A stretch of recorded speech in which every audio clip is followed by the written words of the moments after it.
ఈరోజు మనం మీ బ్యాంక్ ఖాతా నిమిషాల్లో ఎలా ఖాళీ అవుతుంది, సైబర్ క్రైమ్ ఎలా జరుగుతుందనే దాని గురించి మాట్లాడుకుందాం. అక్షయ్ కుమార్ నటించిన స్పెషల్ 26 సినిమా మీరు చూసే ఉంటారు.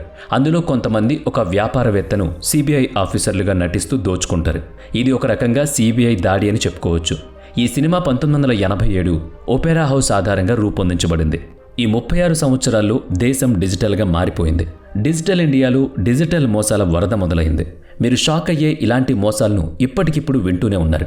ప్రతిరోజు ఆర్బీఐ నుంచి అవగాహన సందేశాలు కూడా చదువుతూ ఉన్నారు. ఎవరైనా ఆర్బీఐ అధికారి అని చెప్పుకుని డబ్బు బదిలీ చేయడం గురించి మాట్లాడితే జాగ్రత్తగా ఉండండి. 1903కు కాల్ చేయండి లేదా cybercrime.gov.inలో కంప్లైంట్ ఇవ్వండి. టైమ్స్ ఆఫ్ ఇండియాలో ప్రచురితమైన వార్తల ప్రకారం భారతదేశంలో ఏప్రిల్ 2021 నుంచి డిసెంబర్ 2023 వరకు 1139 కోట్ల సైబర్ క్రైమ్లు జరిగాయి. Indian cyber crime coordinator centre నివేదిక ప్రకారం జనవరి 2024 నుంచి ఏప్రిల్ 2024 వరకు, అంటే కేవలం 4 నెలల్లో భారతదేశంలో 74,000 మోసాలకు ఫిర్యాదులు అందాయి. సోషల్ సర్కిల్ నిర్వహించిన సర్వే ప్రకారం గత 3 సంవత్సరాల్లో దేశ జనాభాలో 47% మంది ఒకటి లేదా అంతకంటే ఎక్కువ మోసాలకు గురయ్యారు. నేడు దేశ జనాభాలో దాదాపు సగం మంది సైబర్ మోసానికి గురవుతున్నారు. ఇంత అవగాహన కల్పించినప్పటికీ ఈ మోసాలు ఆగడం లేదు. ఎందుకో తెలుసా? ఎందుకంటే ఒకవైపు ఇది మనకిప్పుడు జరగదులే అని మనం అనుకుంటూ ఉంటాం. మరోవైపు ఈ స్కామర్లు స్కామింగ్లో కోర్సులు చేస్తున్నారు. మీరు నమ్మకపోతే టైమ్స్ ఆఫ్ ఇండియా నుంచి వచ్చిన ఈ వార్త చూడండి. ఈ వ్యక్తులు కొత్త టెక్నాలజీలను నేర్చుకోవడానికి నైజీరియా కూడా వెళ్తున్నారు. ఈరోజు వీడియోలో ఇంట్లో కూర్చున్న వారిని లక్ష్యంగా చేసుకుని స్కామర్లు చేసే 3 మోసాల గురించి నేను మీకు చెప్పబోతున్నాను. కాబట్టి వీడియోని చివరి వరకు చూడండి. మీ కాళ్ల కింద నుంచి నేల కదలకపోతే కామెంట్ చేయండి. అన్నిట్లో మొదటిది న్యూడ్ వీడియో కాల్ స్కామ్. ఒకరోజు ముంబైలోని ఒక ఐటీ కంపెనీలో పనిచేస్తున్న అబ్బాయికి తన సోషల్ మీడియాలో ఒక అమ్మాయి నుంచి రిక్వెస్ట్ వచ్చింది. ఇద్దరి మధ్య సంభాషణ మొదలైంది. వాళ్ళ వాట్సాప్ నెంబర్స్ కూడా ఎక్స్చేంజ్ చేసుకున్నారు. చాట్ చేసుకుంటూ ఉంటారు. అనుకోకుండా ఒకరోజు అమ్మాయి వైపు నుంచి వీడియో కాల్ వస్తుంది. ఆ కాల్ ఆన్సర్ చేసి మాట్లాడుతూ ఉండగానే ఆ అమ్మాయి తన బట్టలను తీస్తూ ఉంటుంది. ఆ అబ్బాయికి ఏం జరుగుతుందో అర్థమయ్యేలోపే ఒక వీడియో క్లిప్ రికార్డ్ అయిపోతుంది. ఈ క్లిప్ చూసిన ఎవరైనా ఆ అబ్బాయి వీడియోలో నగ్నంగా ఉన్న అమ్మాయితో మాట్లాడుతున్నాడని అనుకుంటారు. చుట్టూ ఉన్న వాళ్ళు కూడా అబ్బాయినే అనుమానిస్తారు. అదృష్టవశాత్తు అబ్బాయి అలాంటి మోసాల గురించి ముందే విన్నందున కాల్ డిస్కనెక్ట్ చేస్తాడు. వెంటనే అమ్మాయిని బ్లాక్ చేసి అమ్మయ్య, ఈ రాత్రితో ఈ గొడవ అయిపోయింది అనుకున్నాడు. మరుసటి రోజు ఆ అమ్మాయి వారి వీడియో కాల్ యొక్క రికార్డ్ చేసిన క్లిప్ను వేరే నంబర్ నుంచి అబ్బాయికి పంపుతుంది. డబ్బు డిమాండ్ చేస్తుంది. డబ్బు ఇవ్వకపోతే దాన్ని సోషల్ మీడియాలో అప్లోడ్ చేస్తానని చెప్తుంది. అబ్బాయి అలాంటి మోసాల గురించి ముందే విన్నందున డబ్బు ఇచ్చే ప్రసక్తి లేదని ఖచ్చితంగా చెప్పేస్తాడు. దాంతో అమ్మాయి కొత్త నెంబర్ల నుంచి మెసేజ్ చేయడం లేదా కాల్ చేయడం కొనసాగిస్తుంది. ఆ అబ్బాయికి ఇది స్కామ్ అని తెలుసు కాబట్టి ప్రతి నెంబర్ను బ్లాక్ చేసుకుంటూ వెళ్ళాడు. వారం నిశ్శబ్దం తర్వాత కథలో ట్విస్ట్ వస్తుంది. ఒక వారం తర్వాత అబ్బాయికి కొత్త నెంబర్ నుంచి కాల్ వస్తుంది. అబ్బాయి ఫోన్ ఎత్తినప్పుడు అవతలి వైపు ఉన్న వ్యక్తి తనను తాను పోలీస్ అధికారిగా పరిచయం చేసుకుని, మేము ఒక అమ్మాయి మృతదేహాన్ని కనుగొన్నామని, అది ఆత్మహత్య కేసుగా అనుమానిస్తున్నామని అబ్బాయికి చెబుతాడు. మేము ఆ అమ్మాయి ఫోన్ తనిఖీ చేసినప్పుడు మీ నెంబర్ అందులో ఉంది. మీ ఇద్దరి నగ్న వీడియోలు కూడా మాకు దొరికాయి. మీరు విచారణ కోసం వేర్సోవా పోలీస్ స్టేషన్కు రావాలి. తనని మోసం చేస్తున్నారని అతడికి చాలా నమ్మకంగా ఉన్నాడు. కానీ ఆత్మహత్య మరియు పోలీసుల గురించి విన్నప్పుడు భయపడి ఈ కేసు నుంచి తనను దూరంగా ఉంచడానికి ఏదైనా చేయమని పోలీసులను అభ్యర్థిస్తాడు. అది అతను చేసిన తప్పు కాదు. అప్పుడు ఆ నకిలీ పోలీసులు ఆ అబ్బాయి పేరును ఈ కేసు నుంచి తొలగించడానికి 10,000 అడుగుతారు. ఆ అబ్బాయి అది చిన్న మొత్తం అని అనుకుని సమస్య ముగుస్తుంది కదా అనుకుని డబ్బిస్తాడు. అక్కడి నుంచి సీన్ మొదలవుతుంది. ఇలా అస్తమాను ఫోన్ చేసి డబ్బులు అడుగుతూ ఉంటారు. అలా ఇస్తూ వెళుతుండగా మొత్తం 4 లక్షలకు చేరుకుంటుంది. ఇక ఆ అబ్బాయి డబ్బు ఏర్పాటు చేయలేక ధైర్యం చేసి జరిగిందంతా తన స్నేహితుడికి చెబుతాడు. ఆ స్నేహితుడు అతన్ని వెర్సోవా పోలీస్ స్టేషన్కి తీసుకువెళ్తాడు. అక్కడ ఎవరూ అలాంటి పని చేయలేదని తెలుసుకుని అతను షాక్ అవుతాడు. ఏ అమ్మాయి ఆత్మహత్య చేసుకోలేదు. ఆ నంబర్ మరియు పేరు ఉన్న పోలీస్ అధికారి ఎవ్వరూ లేరని చెప్తారు. కాబట్టి మనం స్కామ్ నుంచి ఒక సాధారణ విషయం అర్థం చేసుకోవచ్చు. మీకు తెలియని వ్యక్తితో వీడియో కాల్లో ఎప్పుడూ మాట్లాడకూడదు. మీరు అందులో చిక్కుకోవడానికి అతిపెద్ద కారణం అదే. ఈ సందర్భంలో స్కామర్ లక్ష్యం బాధితుణ్ణి భయపెట్టి ట్రాప్ చేయడం. మీరు తప్పు చేయకపోతే ఎవ్వరూ మిమ్మల్ని ఎటువంటి ఇబ్బంది పెట్టలేరు. ఇప్పుడు నేను మీకు రెండవ పెద్ద మోసం గురించి చెప్తాను. స్కామర్లు మీలో తొందరపాటును సృష్టిస్తారు. దానివల్ల మీరు తప్పు చేస్తారు. ఈ వ్యక్తులందరూ మీరు ఊహించలేనంత శిక్షణ పొందుతారు. కొన్ని రోజుల క్రితం ఒక గ్రూప్ ఆఫ్ ఫ్రెండ్స్ వైష్ణవి దేవిని సందర్శించుకోవడానికి పీకా ట్రిప్ బయలుదేరారు. న్యూఢిల్లీ రైల్వే స్టేషన్ నుంచి కాట్రాకు వెళ్లడానికి వందే భారత్ బుక్ చేసుకున్నారు. వాళ్ళు స్టేషన్ చేరుకునేసరికి అందరూ షాక్ అయ్యారు. వాళ్ళల్లో ఒకరు ఏం జరిగిందని అడగ్గా మేము మోసపోయామని మిగిలిన వాళ్ళు చెప్తారు. ఎలా అంటే అప్పుడు వాళ్ళలో ఒకరైన ప్రశాంత్ హోటల్ బుకింగ్ జాబితాలో లెమన్ ట్రీ ఉందని తెలుస్తుంది. అది మంచి ప్లేస్ అనుకుని కాస్ట్లీ హోటల్ కదా తక్కువకు వస్తుందని బుక్ చేద్దామనుకుంటాడు. హోటల్ వెబ్సైట్లోని కాంటాక్ట్లో ఒక నెంబర్ వచ్చింది. ప్రశాంత్ నెంబర్కు డయల్ చేశాడు. ప్రశాంత్ను తేదీ మరియు ఇతర వివరాలు అడిగారు. ఆ వివరాలు అన్నీ పొందిన తర్వాత రిసెప్షన్ బుకింగ్కు నిర్ధారించడానికి సగం టోకెన్ మొత్తాన్ని చెల్లించాలని చెప్తారు. అతను 4 బ్యాంకుల పేర్లను లెక్కించి మీరు ఆ బ్యాంకులో దేనికైనా ఉపయోగిస్తే మీకు 35% తగ్గింపు వస్తుందని చెప్తారు. ప్రశాంత్ తన క్రెడిట్ కార్డును ఉపయోగించి చెల్లించడానికి ఒప్పుకుంటాడు. రిసెప్షనిస్ట్ ప్రశాంత్ను తన కార్డు వివరాలు అడిగారు. మేము ఇక్కడి నుంచి చెల్లింపులు ప్రాసెస్ చేస్తున్నామని చెప్తాడు. మీరు ఓటీపీ పొందినప్పుడు మాకు చెప్పండి సరిపోతుంది అంటాడు. ఓటీపీ లేకుండా ఎవ్వరూ కార్డు వివరాలను ఉపయోగించి చెల్లింపులను యాక్సెస్ చేయలేరని తనకు తెలుసు. కాబట్టి ప్రశాంత్ కార్డు వివరాలు ఇచ్చేశాడు. రెండవది, ఇది హోటల్ అధికారిక సైట్ నుంచి అధికారిక నెంబర్ నుంచి వచ్చిన కాల్. కాబట్టి స్కామ్ లాంటివి జరగవు అని ప్రశాంత్ నమ్మకంగా ఉన్నాడు. 2 గదులకు మొత్తం చెల్లింపు 9,600. కాబట్టి దానిలో 50% చెల్లించాలి, అంటే 4,800. కొంత సమయం తర్వాత ప్రశాంత్ 4,800 చెల్లింపును ప్రాసెస్ చేయడానికి ఓటీపీ వస్తుంది. ఎవరైనా 4,000కు మోసమేం చేస్తారులే అనుకున్నాడు. అతను మొత్తాన్ని తనిఖీ చేసి ఓటీపీ చెప్తాడు.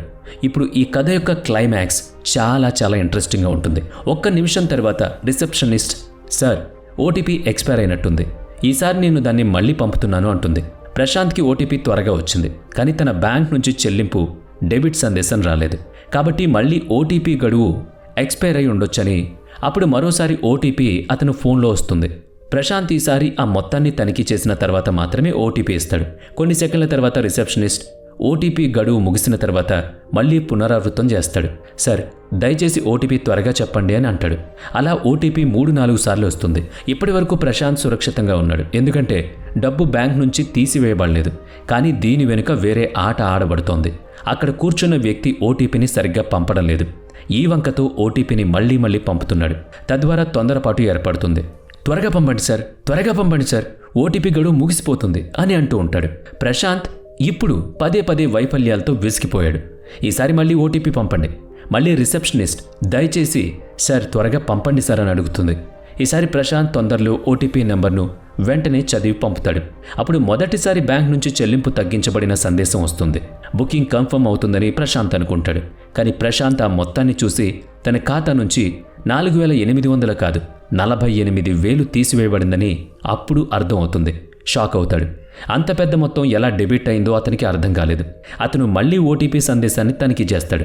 అతనికి పంపిన చివరి ఓటీపీ 4,800 రూపాయలకి కాదు 48,000 రూపాయలకి. ఆ వెబ్సైట్ కూడా నకిలీది అని చూసి మళ్ళీ కాల్ చేస్తే తర్వాత ఆ నెంబర్ స్విచ్ ఆఫ్.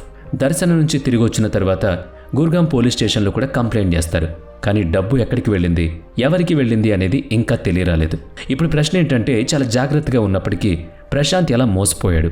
ఈ సందర్భంలో ప్రశాంత్ చాలా ఇబ్బందులు పడాల్సి వచ్చింది. ఆ స్కామర్ ఉద్దేశపూర్వకంగా 5 సార్లు ఓటీపీని ఉపయోగించలేదు. తద్వారా ఒకే ప్రక్రియను పదే పునరావృతం చేయడం ద్వారా ప్రశాంత్ మనస్సు చాలా విసుగు చెందింది. వీలైనంత త్వరగా ప్రక్రియను పూర్తి చేయాలని వాళ్ళు ఏమడిగితే దానికి టకటక సమాధానాలు చెప్పాడు, ఓటీపీతో పాటు. అందుకే ప్రశాంత్ మనస్సు సున్నాలా తయారైంది. చూశారు కదా ఎంత చాకచక్యంగా వాళ్ళు డబ్బులు కొట్టేస్తున్నారు. మన మనస్సు సగం విషయాలను చదివి మిగిలిన సగాన్ని విస్మరిస్తుంది. కాబట్టి ఎవరైనా అలాంటి మోసాల్లో చిక్కుకుంటే దయచేసి ఎన్నిసార్లు ఓటీపీ వచ్చినా విసుక్కోకుండా అది ఎంత డబ్బుకి జనరేట్ చేయబడింది, ఎక్కడి నుంచి జనరేట్ చేశారు, ఎందుకు మొదటి 2 సార్లు ఫెయిల్ అయింది అనేది క్లియర్గా 1-2 సార్లు కనుక్కున్న తర్వాత మాత్రమే ఓటీపీలను షేర్ చేయండి. లేకపోతే లాస్ అయ్యేది మనమే. ఇప్పుడు నేను మీకు పూర్తిగా ప్రత్యేకమైన డిజిటల్ పద్ధతి గురించి చెబుతాను. దీన్ని నేటి భాషలో డిజిటల్ అరెస్ట్ అని కూడా అంటారు. ఇక్కడ మిమ్మల్ని మీ స్వంత ఇంట్లో నుంచే అరెస్ట్ చేస్తారు. ఢిల్లీలోని సిఆర్ పార్క్లో నివసించే 73 ఏళ్ల కృష్ణదాస్ గుప్తాకు మే 24 ఉదయం 9:30 ఫోన్ వచ్చింది. మీ ఫోన్ బ్లాక్ చేయబడుతుందని అవతలి వైపు నుంచి రికార్డ్ చేయబడిన సందేశం వినిపించింది. ఫోన్ బ్లాక్ చేయబడిందని కృష్ణ విని భయపడ్డాడు. ఆ నంబర్కు తిరిగి కాల్ చేశాడు. ఫోన్ ఎత్తిన వ్యక్తి, ఇది Mumbai Thane police station number అని, మీరు ముంబై నంబర్ నుంచి చాలామందికి దుర్వినియోగ మరియు అశ్లీల విషయాల గురించి ఫోన్ చేస్తున్నారని, పోలీస్ స్టేషన్లో 20 ఫిర్యాదులు నమోదయ్యాయని, దర్యాప్తులో ఈ నెంబర్ మీ ఆధార్ కార్డుతో నమోదు చేయబడిందని, కాబట్టి మీ మీద అరెస్ట్ వారెంట్ జారీ చేయబడిందని చెప్తారు. మీరు 2 గంటల్లో ముంబైకి రావాలి. అంటే అంత త్వరగా ముంబైకి రాలేనని కృష్ణ రిక్వెస్ట్ చేస్తారు. అప్పుడు ఆ వ్యక్తి కృష్ణాజీకి తన పేరుతో అరెస్ట్ వారెంట్ పంపారు. ఆ అరెస్ట్ వారెంట్పై అశోక్ పిల్లర్ క్రింద కోర్ట్ సీల్ మరియు 4 నుంచి 5 సంతకాలు ఉన్నాయి. ఆ పోలీస్ డిసెంబర్ 23న తన పేరు మీద సిమ్ కార్డ్ కొన్నట్టు ముంబైలోని దుకాణం చిరునామాను కూడా చెప్పాడు. కృష్ణాజీ తన కుమార్తె ముంబైలోనే నివసిస్తుందని చెప్పాడు. డిసెంబర్ 23న ఆమె తన కుమార్తెను కలవడానికి ముంబైకి వెళ్ళింది. ఆ సమయంలో ఎవరైనా ఆమె ఆధార్ కార్డును దుర్వినియోగం చేసుండొచ్చు. అంటే స్కామర్కు డిసెంబర్ 23న కృష్ణాజీ ముంబైకి వెళ్లారని కూడా తెలుసు. అప్పుడు పోలీసులు తన ఆధార్ కార్డ్ నంబర్ను అడిగారు. మనం దీన్ని కూడా తనిఖీ చేయాలని చెప్పారు. మీ ఆధార్ కార్డ్ మరెక్కడైనా దుర్వినియోగం చేయబడిందని చెప్తారు. ఆపై పోలీసులు కృష్ణాజీకి మరో షాకింగ్ విషయం చెప్పారు. మీరు పెద్ద సమస్యలో ఉన్నారని. జెట్ ఎయిర్వేస్ యజమాని నరేష్ గోయల్ మనీ లాండరింగ్ కేసులో కూడా మీ ఆధార్ కార్డు దొరికిందని చెప్తారు. ఇప్పుడు కృష్ణాజీ పూర్తిగా భయపడ్డారు. పోలీసుల మాటలు, అరెస్ట్ వారెంట్ మరియు ఇతర పత్రాలు ఆమెకు చెబుతున్నది పూర్తిగా నిజమని నమ్మేలా చేశాయి. మీరు వృద్ధురాలు కాబట్టి నేను మిమ్మల్ని వీడియో కాల్ ద్వారా విచారిస్తాను. సహకరిస్తే ఈ విషయం ఒక రోజులో ముగిసిపోతుందని పోలీసులు ఆమెకు చెప్తారు.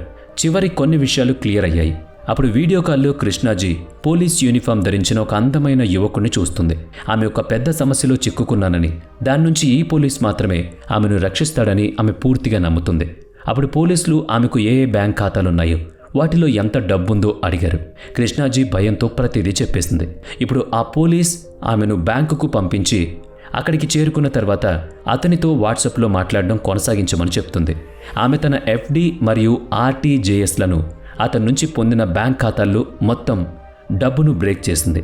అసలు ఇలా ఎలా చేశారు అని అడుగ్గా, నేను పూర్తిగా స్పృహలో ఉన్నాను, నేను ఎలా హిప్నటైజ్ అయ్యానో కూడా నాకు తెలియడం లేదని చెప్పారు.